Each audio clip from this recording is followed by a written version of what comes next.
about measurements. Measurements में हम लोगों ने पढ़ा there are two quantities which are known as physical quantities. They were divided into derived and base quantities. How did we define base quantities? Which could be measured directly and quantities which depends on other base quantities का word भी use कर सकते हैं on other base quantities or just quantities are known as derived. ठीक है. There are 7 base quantities जिनमें हमारे पास क्या आता था mass with the unit of kilogram, time with the unit of second, length with the units of meters, temperature with the unit of Kelvin, current with the unit of ampere, amount of substance वो खैर अभी हम छोड़ देते हैं वो हमें जरूरत भी नहीं थी हम लोगों ने अभी उसको करना भी नहीं था और इंटेंसिटी ऑफ लाइट भी होता है वो भी हमें नहीं करना होता I am just for your information I am writing it down but we do not use it in our syllabus intensity of light it has unit of CD अच्छा इन यूनिट्स को लिखने का मकसद क्या था कि these units if the quantities are given with these units we can directly apply it into the calculations but if we do not have these units given we have to convert them into it उसके लिए हम लोगों ने क्या rules पढ़े थे कि whenever we move decimal point to the right we get a negative power whenever we move the decimal to the left we get a positive power. Okay. For example, I wrote this number as 2.6. तो मैंने कितने decimals move किए 1, 2 and 3. तो कितनी power आ जाएगी -3 की because I just told you कि whenever we move the decimal to the right we get a negative power. ठीक है इसको scientific notations कहा जाता है when numbers written in power of tens this is known as scientific notation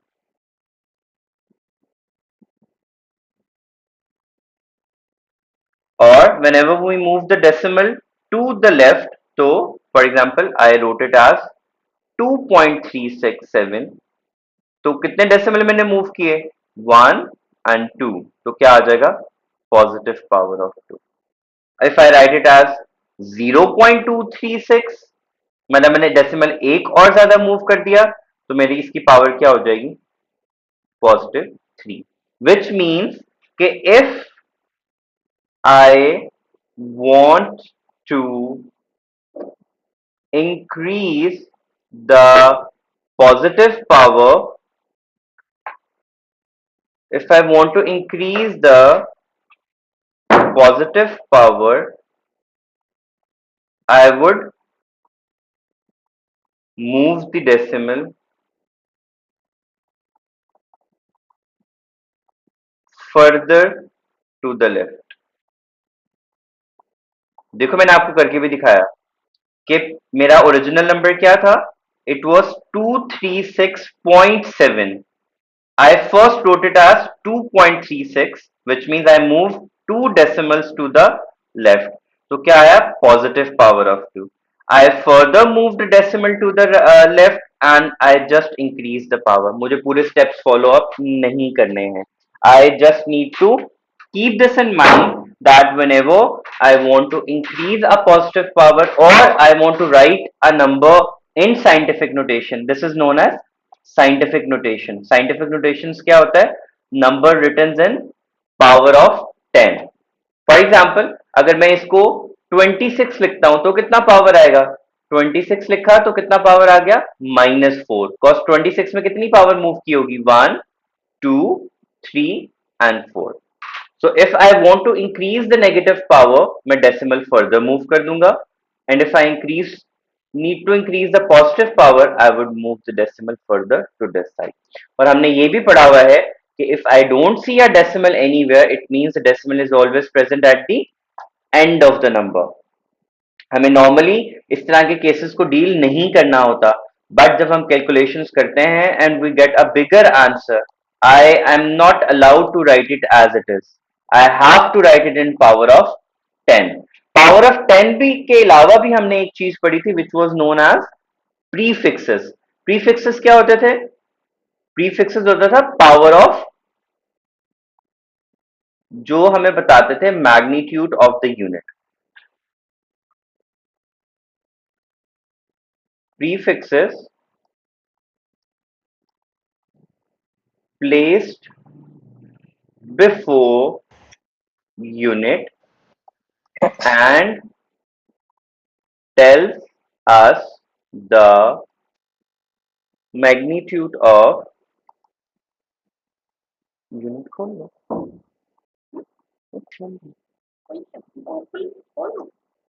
magnitude of unit. अब कुछ कुछ units हमें क्या याद थे? We had centi, we had milli, हमारे पास और क्या था? माइक्रो, वी हैड नैनो, और वी हैड पीको। तो पीको हैड अ पावर, उसको स्मॉल पी से डिनोट करते थे, नैनो को स्मॉल एन से, माइक्रो को यू से, एम को स्मॉल मिली से, एंड सेंटी को स्मॉल सी से। फॉर एग्जाम्पल अब मेरे पास यहाँ पे क्या आई थी पावर? +3 आई थी ना। अभी हम पहले +3 पावर्स लिख लेते हैं, फिर हम कर लेते हैं, फिर इसको डिस्कस करते हैं।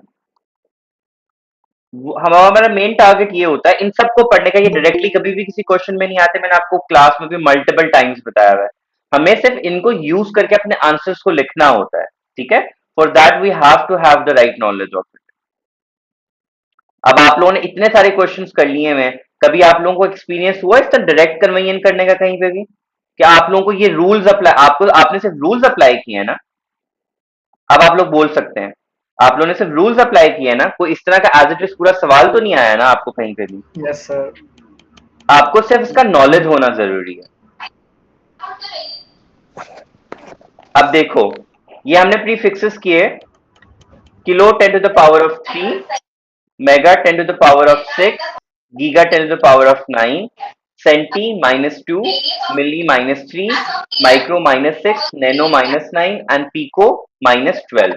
अब देखो यहाँ पे मैंने नंबर क्या लिखा था? आई wrote it in the power of 3, so can I write it as 0.2 into 10 raised to power 3 joules, sir, suppose, so I could write it as 0.2 kilo joules। अब मैंने जस्ट 0.2 क्यों नोट किया यहाँ पे? Because we have discussed about the significant figures as well। Significant figures क्या होते हैं? How many numbers do we note our answers to? For example, if I round it off, तो ये इसने क्या बनना था? अगर इसको हम यहां से भी राउंड ऑफ करना स्टार्ट करते हैं, इसने क्या होना था? 0.237, ठीक है? अब ये अगर इसको राउंड ऑफ करे तो इसने क्या होना था? 0.24। और क्या ये इसको राउंड ऑफ कर सकता है?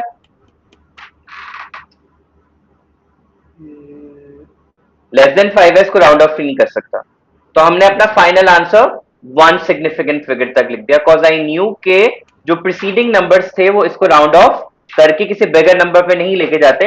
हाँ, अगर until unless we are told कि हमने इसको हंड्रेड्स या थाउजेंड्स में लिखना है, तो वी नो दैट कि if something is bigger than 5, for example 36 है, I could write it as 40, ठीक है? बट अगर ये नंबर 34 होता तो मैं इसको राउंड ऑफ करके क्या लिखता? 30। या हमने मैथ्स में बेसिक रूल्स पढ़े हुए हैं, ओके? यस। अच्छा, now do we have any question regarding these whatever has been explained up till now? 10 kilo. 10 kilos na, but the units of both these numbers is meter, both are showing the distances, but centi is 10 to the power of -2 and kilo is 10 to the power of 3. Isn't it telling the magnitude of the unit, how big or small the unit is? Yes, it is ठीक है, shouting. उसका meaning ये था, उसका meaning ये था कि magnitude हमें ये बता रहा होता है. For example, if I would have written 10 grams and 10 micrograms, तो कौन बिगर होगा इसमें, ग्राम्स या 10 grams. Micrograms? Grams. Grams. Grams, क्योंकि माइक्रो क्या होता है, 10 टू द पावर ऑफ -6 के बराबर होता है. ग्राम. ओके. Yes. देन हमने इस चैप्टर के अंदर क्या पढ़ा था, हमने रूल्स पढ़े थे फॉर वॉल्यूम. सबसे पहले हमने वॉल्यूम के रूल पढ़ा था एंड लेंथ का रूल पढ़ा था. लेंथ में हम लोगों ने क्या रूल्स पढ़े थे कि straight object always put closer to scale. Third point क्या पढ़ा था, परपेंडिकुलर व्यू होना चाहिए एंड एजेस प्रॉपर्ली शार्प्ड होने चाहिए. फिर हमने वॉल्यूम का पढ़ा था. वॉल्यूम के लिए हमने क्या रूल पढ़ा था कि ऑलवेज लोअर मेनिस्कस मेजर करना है. व्यू अगेन क्या होना चाहिए, परपेंडिकुलर. और क्या पॉइंट हमने पढ़ा था कि 3 to 4 times bigger than the object होना चाहिए. ओके. और रेगुलर शेप का ऑब्जेक्ट का वॉल्यूम किसकी इक्वल होता था,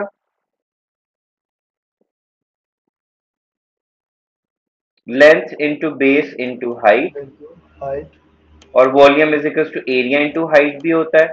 फॉर इरेगुलर शेप हमने क्या पढ़ा था, इरेगुलर में हम लोगों को डिस्प्लेसमेंट मेथड यूज करना था. अब डिस्प्लेसमेंट मेथड तो एक एक बच्चे को आना चाहिए. आता है सबको? Yes, sir. पहला पॉइंट क्या था, take a cylinder, put some volume into it, this would be initial volume. Initial Then volume. put the object into it In it, and this rise in वो volume फिर जो would be rise the है उसको volume नीचे of से the object. करना है. नहीं नहीं, अगर जस्ट हम राइज नोट कर रहे हैं तो हमें कुछ नहीं करना, लेकिन हाँ अगर हम टोटल वॉल्यूम नोट कर रहे हैं तो हमें उसको सब्ट्रैक्ट करना है. ठीक है. For example if initial volume was 10 centimeter cube and after putting the object it came out to be 12 centimeter cube.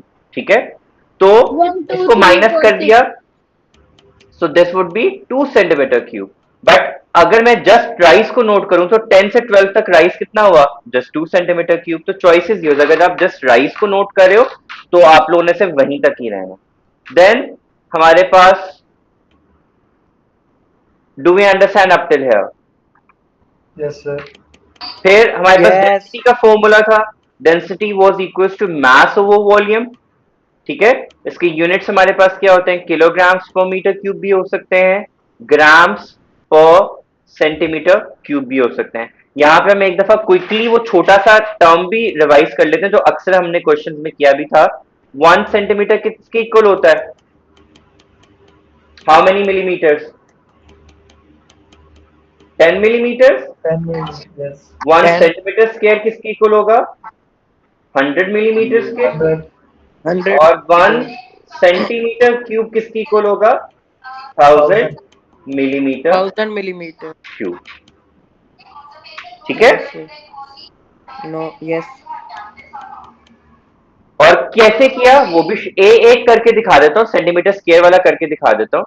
For example, बल्कि बेसिक वाला करा देता हूँ, बाकी तो हमने सिर्फ उसका स्क्वायर और क्यूब ही लिया ना. 1 सेंटीमीटर का मतलब क्या होता है, 1 इंटू 10⁻⁻2 मीटर्स. और मुझे किसमें जाना है, -3 में. ठीक है. और हमने अभी ऊपर बात की कि अगर हमें नेगेटिव पावर को इंक्रीज करना है तो मुझे डेसिमल कहाँ मूव करना है, 1 पॉइंट फॉरवर्ड. तो अगर मैं डेसिमल यहाँ पे एग्जिस्ट कर रहा है और मैं 1 पॉइंट फॉरवर्ड मूव करूंगा तो ये क्या बन जाएगा, 10. और पावर ऑटोमेटिकली क्या हो जाएगी, एक इंक्रीज हो जाएगी. दोबारा सुनो, 1 सेंटीमीटर का मतलब क्या है, 10 to the power of -2. I have to go to 10 minus 3। और हमने क्विक नोट पढ़ा हुआ है कि अगर हमने नेगेटिव पावर को इंक्रीज करना है तो मैं एक डेसिमल फॉरवर्ड मूव कर दूंगा। And we know that there are infinite number of zeros on either side of the number that we can use. तो जब मैं एक डेसिमल फर्दर मूव करूंगा it would become 10 into 10 raised to power minus। ठीक है, Yes, sir. तो we have to keep these things in our mind. Time period के लिए क्या हम लोगों ने पढ़ा था? फॉर टाइम पीरियड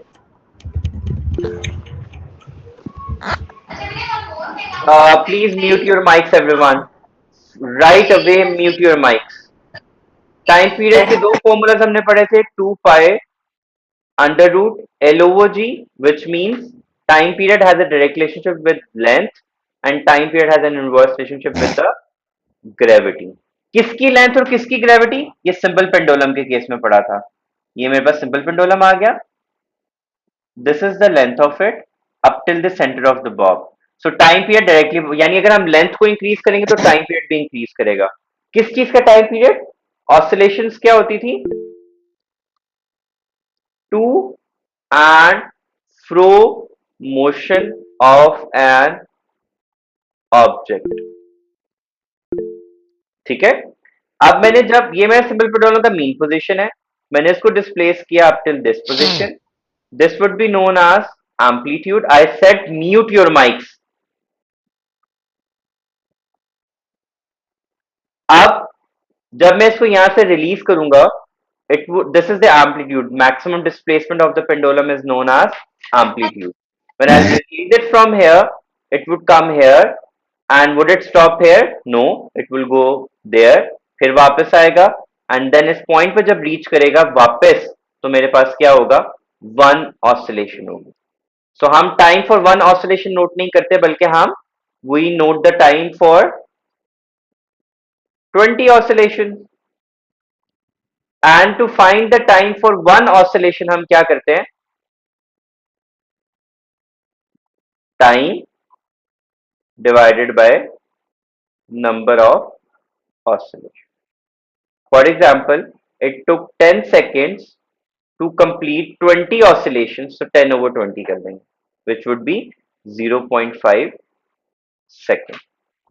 ठीक है, यहां पे हम एक और चीज भूल गए कि थिकनेस, जब भी हमें किसी भी चीज को कैलकुलेट करना होगा, किसी सिंगल पे जाना होगा, हमें टोटल को डिवाइडेड बाय नंबर कर देना है, हमें हमेशा याद रखना है। हमने टाइम में भी तो यही किया ना, time divided by number of oscillations किया। वहीं पे अगर मुझे thickness of sheet find out करनी होती, तो अगर मेरे पास ये पूरा एक स्टैक ऑफ शीट है और इसकी लेंथ 2 सेंटीमीटर बन रही है, तो मैंने 2 centimetre divided by number of sheets कर दिया था, विच सपोजिटली वाज 500। ठीक है, तो always we go with this one कि हम लोग डिवाइड करते हैं विद द टोटल नंबर, और ऊपर हमारे पास क्या होती है? उसकी थिकनेस होती है। थिकनेस कह दें या लेंथ हो जाए, किसी भी मीनिंग में हम उसको उसके हिसाब से कर लेते हैं। Do we understand up till here? Yes, sir. Is there any confusion left in this chapter? Can I go to the next one? No, sir. Yes. Yes, sir. Whosoever is talking like this, I would come back to you. ठीक है, and you know me very well, so stay in your limits everyone, I don't have to say it again। Moving on to the next one, graph सबसे पहले करते हैं, because वही major मसला था हम लोगों का। हमारे पास डिस्टेंस टाइम ग्राफ क्या होते हैं? दो, एक ये था, ये किसको शो करता था? रेस्ट को। दूसरा हमारे पास क्या था? ये किसको शो करता था? हमें शेप्स याद रखनी है, कांस्टेंट को भी एंड यूनिफॉर्म को भी। तीसरा शेप हमारे पास क्या था? It was for increasing speed, shape याद रखनी है हमें अगेन, और नॉन यूनिफॉर्म है ये। एंड तीसरा ये था, it was for decreasing speed, again it's non uniform. अब इस ग्राफ से हम क्या क्या इंफॉर्मेशन ले सकते हैं? पहली चीज तो ग्रेडियंट हो गया। ग्रेडियंट हमें क्या देता है? ग्रेडियंट होता है y divided by x this is y, this is x. X के लॉन्ग क्या है मेरे पास, टाइम सेकंड्स में, और वाई के लॉन्ग क्या है, डिस्टेंस मीटर्स में, और वट एवर जिस भी वे में दिया हुआ है हम उसको उस हिसाब से देख लेंगे। इट्स नॉट समथिंग लाइक के यूनिट्स फिक्स्ड ही होते हैं, यहाँ पे हमेशा यही यूनिट्स आएंगे या कुछ भी इस तरह की चीज, ऐसा कुछ भी नहीं है। ठीक है, सो अगर हम डिस्टेंस डिवाइडेड बाय टाइम करते हैं according to gradient formula which is y over x, तो वो किसकी इक्वल आता है, डिस्टेंस ओवर टाइम किसको शो कर रहा होता है, स्पीड को।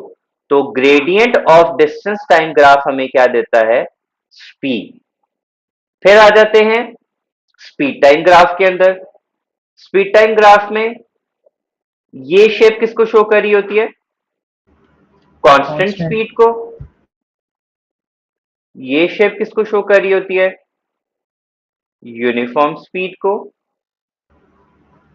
Unit. एंड ये दोनों शेप्स सेम ही रहती हैं स्पीड टाइम ग्राफ और डिस्टेंस टाइम ग्राफ में। हाँ, हम इसमें वर्ड क्या यूज करते हैं, इसमें ग्रेडियंट क्या कर रहा है, इंक्रीज कर रहा है।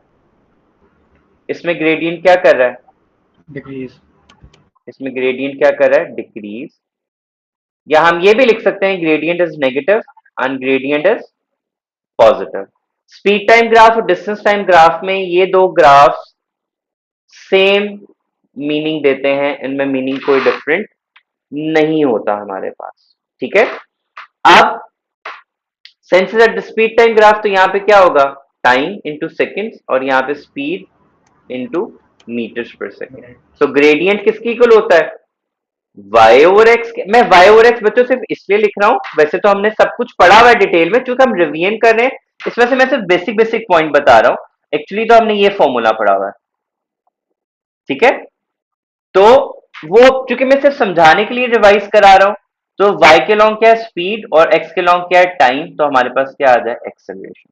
सो gradient of speed time graph हमें क्या देता है,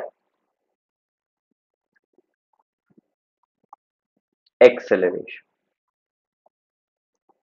ठीक है, और जो जो इस शेप का ग्राफ होता है, इस शेप का जो ग्राफ होता है, इसका ग्रेडियंट हमेशा क्या होता है, constant, which means I take any two points at a considerable distance, तो ये क्या होगा, y2, ये क्या होगा, सॉरी x2, ये क्या होगा, x1, इसके अलोंग जो पॉइंट आ रहा होगा वो y1, और इसके अलोंग जो आ रहा होगा वो y2।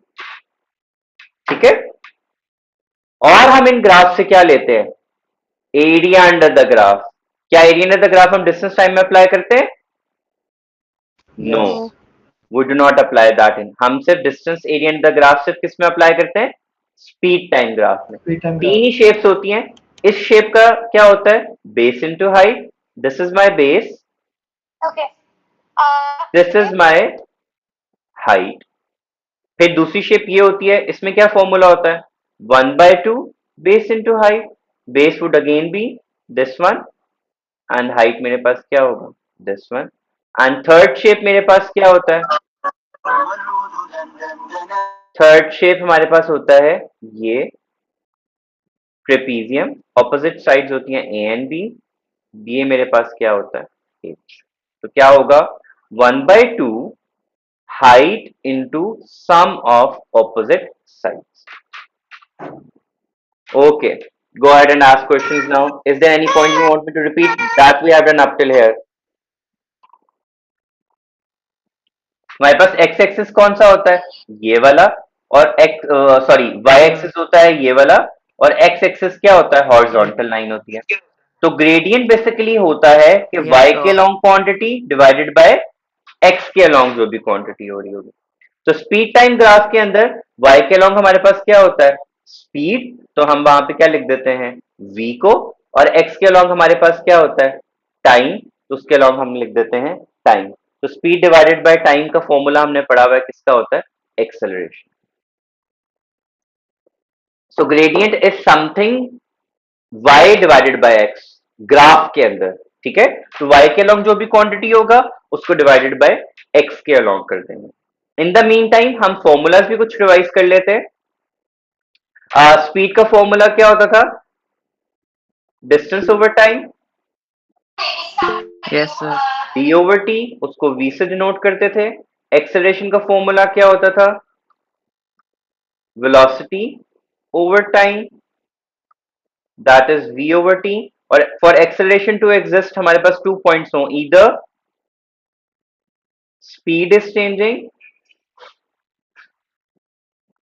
और डायरेक्शन इज चेंजिंग। या हम कंप्लीट वर्ड यूज कर सकते हैं कि वेलोसिटी कंप्लीटली चेंज हो रही है, क्योंकि वेलोसिटी क्या होता है? It's a vector quantity. For acceleration to exist velocity must change, और वेलोसिटी में स्पीड एंड डायरेक्शन दोनों आ जाता है हमारे पास, which means for an object moving in a circle, उसकी एक्सेलरेशन एंड फोर्स कहां पे एक्ट कर रही होती है? Towards the centre. And why does the acceleration exists? If speed is constant, because at every point its direction is changing, that's how the acceleration is existing।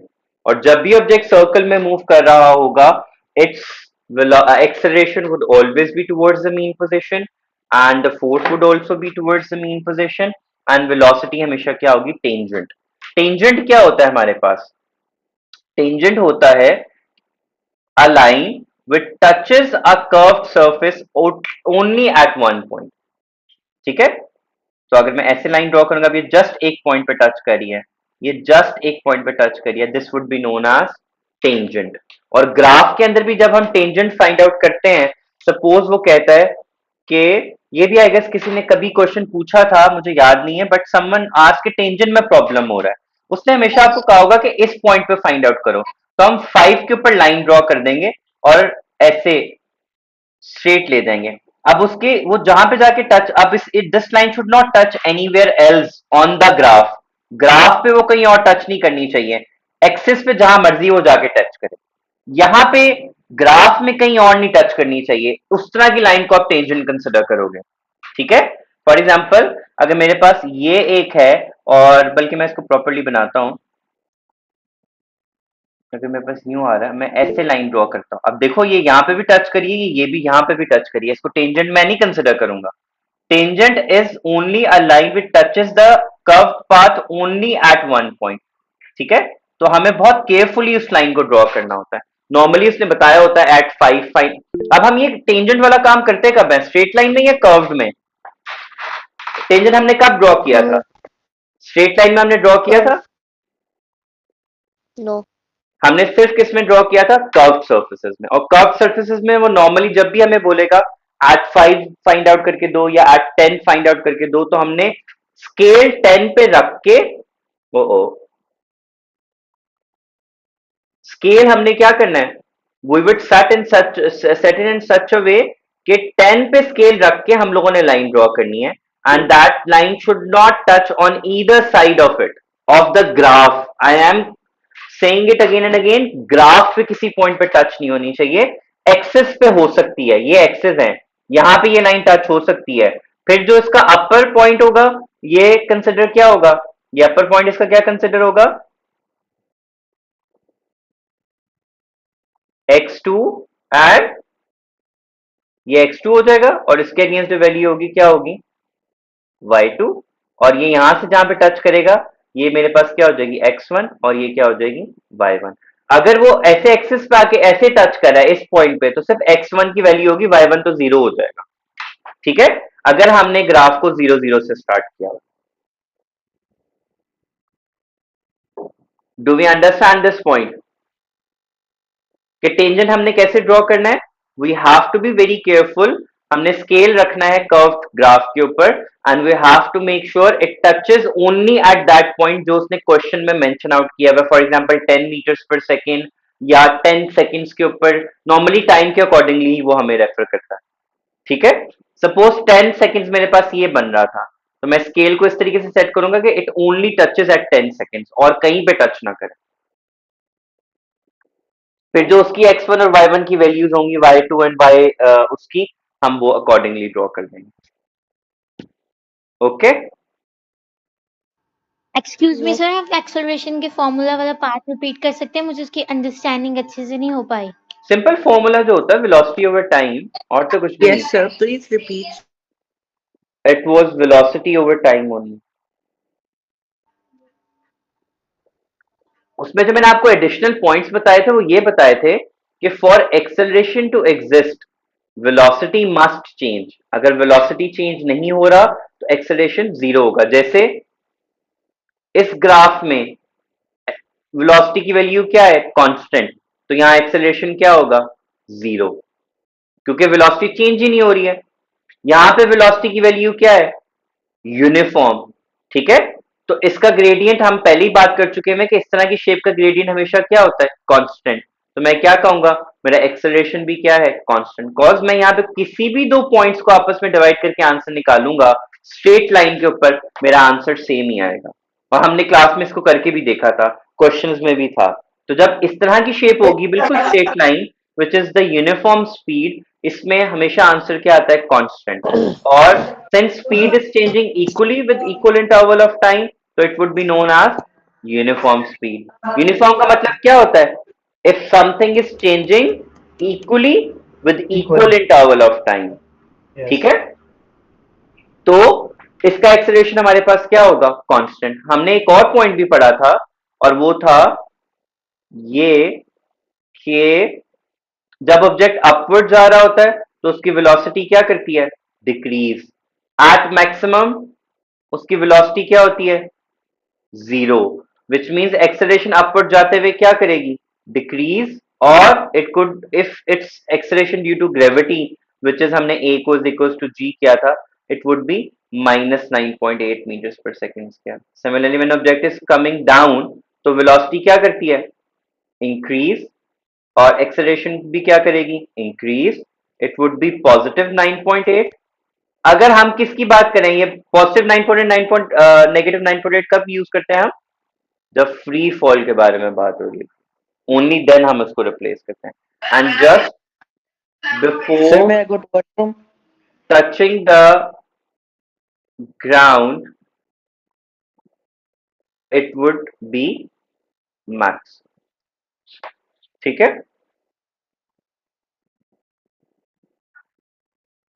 so Sir, can you ask that everyone is before that is leaving the the end of today's lecture. Sir, may I go to washroom?